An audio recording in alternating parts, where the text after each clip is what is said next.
Disney is going bankrupt and Lucasfilm is suffering for it. We've had countless videos talking about how bankrupt these companies are and how much Star Wars is suffering right now. But here's another reveal. Claudia Black, the actress in Ahsoka Season 1, has revealed she will not be returning as Mother Clotho in Ahsoka Season 2, citing they could not pay me what I needed to be paid as a single mother. Now let's listen to this. This is outrageous. So she says, I'm going to be transparent. They picked up Season 2, picked me up with it, and then Disney, which is structuring things differently these days, could not pay me what I needed to be paid as a single mother to keep all my responsibilities going at home in Los Angeles. Because they are filming in London, it was not something that they could make happen, and therefore I had to bow out for Season 2.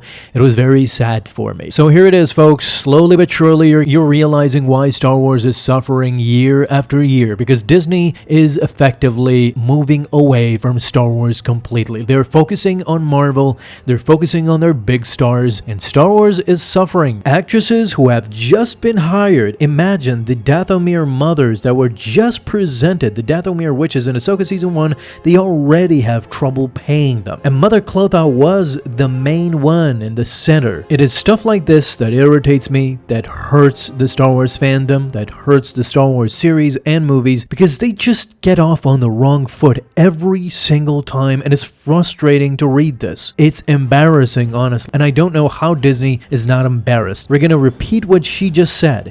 She said they picked me up for a second season, and then Disney, which is structuring things differently these days. This is the same thing that Tony Gilroy said a couple of months ago, that he had to fight for Andor because they were out of money, and Disney Plus is effectively dead. He revealed to IndieWire that Disney secretly told him streaming is dead and the budgets are gone. Now, since last year when Bob Iger came out and said the same thing, Disney has laid off hundreds across its TV and film platforms. So here's another quote. Bob Iger last year confirmed that streaming lost $4 billion for the company, for Disney. So he said, as we got into the streaming business in a very, very aggressive way, we tried to tell too many stories. Basically, we invested too much way ahead of possible returns. It's what led to streaming ended up as a $4 billion loss. I'm just gonna post this picture and you'll get the idea of why they had a $4 billion loss. But that's not all, folks. We have more. In the long line of bad news, ladies and gentlemen, we got another one, and this is officially going on to support the thesis that Lucasfilm is officially bankrupt and Disney is not helping him in the slightest. Because David Fincher, the famous director, of course, Fight Club, 7 Zodiac, even my favorite series, Mindhunter, that was on recently on Netflix, they were in talks with Lucasfilm to direct a new Star Wars film set after The Rise of Skywalker, but get this, the reports are in, the movie would have followed a character from the sequel trilogy. It's unclear who, and I think I got a suspicion because this is why John Boyega ultimately fell off with Lucasfilm. I think it's because it would have had something to do with John Boyega, but Lucasfilm completely scrapped the idea because, get this, they had concerns over budget and final cut. This is what halted the development. Are you serious, Lucasfilm? Are you serious, Disney? Like, what are you doing over there? What is the main point of the studio? So let me get this straight, Disney and Lucasfilm, for God's sake. You didn't have a budget for a fantastic movie that David Fincher would be involved in that would surely be a hit, but you had a budget like this for the failure that was The Rise of Skywalker? It was $593.7 million. So almost $594 million.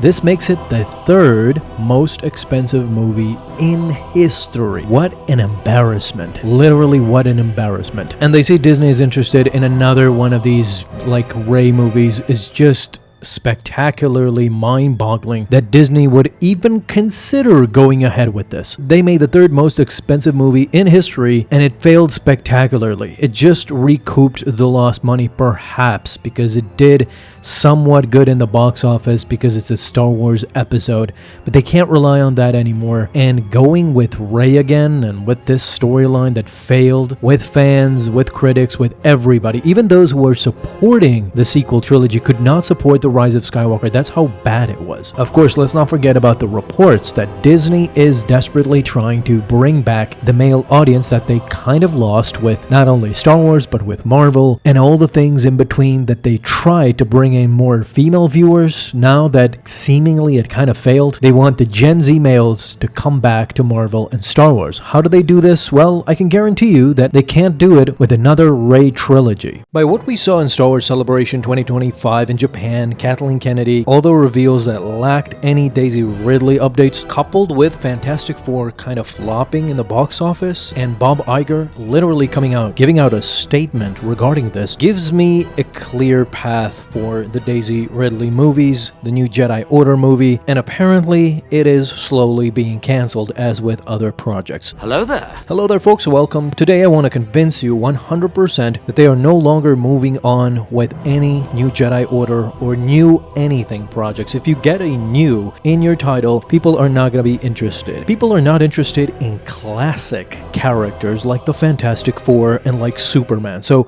you go to the box office right now and you see a mediocre showing of fandom. So fans are going the first opening weekends, giving their money, and then weekend 2 comes by and just it's a steep drop off. So basically what's happening is that fans literally, as we've talked about for years and years, showing their frustration and complaints with their own wallets. And this, guys, if you look at it, has kind of been made clear with Star Wars Celebration 2025. So in that celebration, what did we get? We got some guests that we've seen before, some new guests, most notably Sean Levy, Ryan Gosling. They showed the new logo and talked about Star Wars Starfighter, a movie that is going to be coming out very soon after Mandalorian and Grogu. So Dave Filoni, Jon Favreau, all of them talked about what can we expect from Mandalorian and Grogu. I've said previously that we have a schism in Lucasfilm between Kathleen Kennedy and Dave Filoni. So what's Dave Filoni doing? Dave Filoni is taking the canon that was previous to Disney. So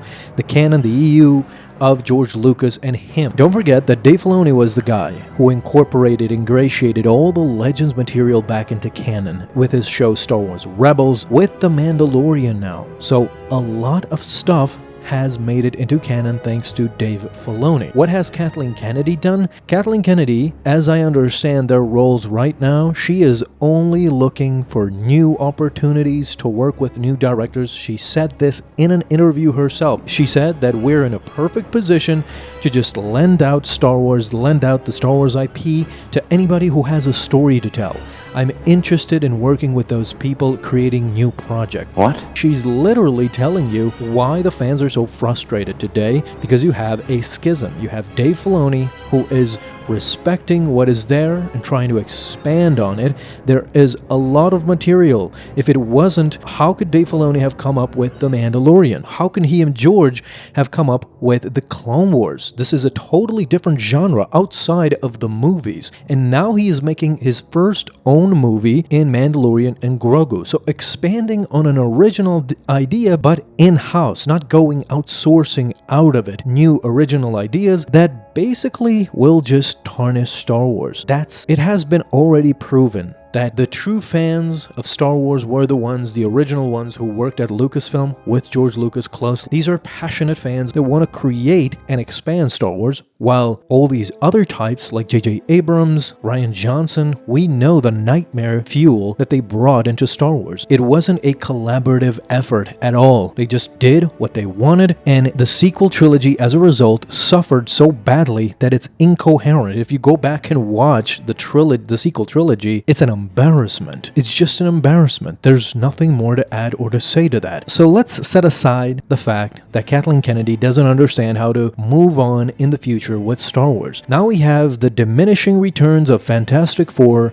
and kind of Superman. The Superman movie is doing okay in the box office, but it wasn't what, the first movie in your relaunched franchise was supposed to be. It definitely is not going to be a billion-dollar movie, which these studios have come accustomed to being. Alright, so Bob Iger just recently came out in regards to the Fantastic Four movie and it not doing so well. He was kind of forced to come out and say, the more we can find and develop original property, the better. Of course, course, we are developing original property under the 20th century banner and under the Searchlight banner, and look, you could even argue that Marvel continues to mine its library of characters for original property. Even though, for instance, there have been Fantastic Four movies before, we kind of consider the one we did an original property in many respects, because we're introducing these characters to the people who are unfamiliar with them. Fantastic Four First Steps successfully launched this important franchise into the Marvel Cinematic Universe. Classic Bob Iger, baby, a nothing burger. He didn't really say a lot, but if you read between the lines, this is what he is saying. So the Fantastic Four First Steps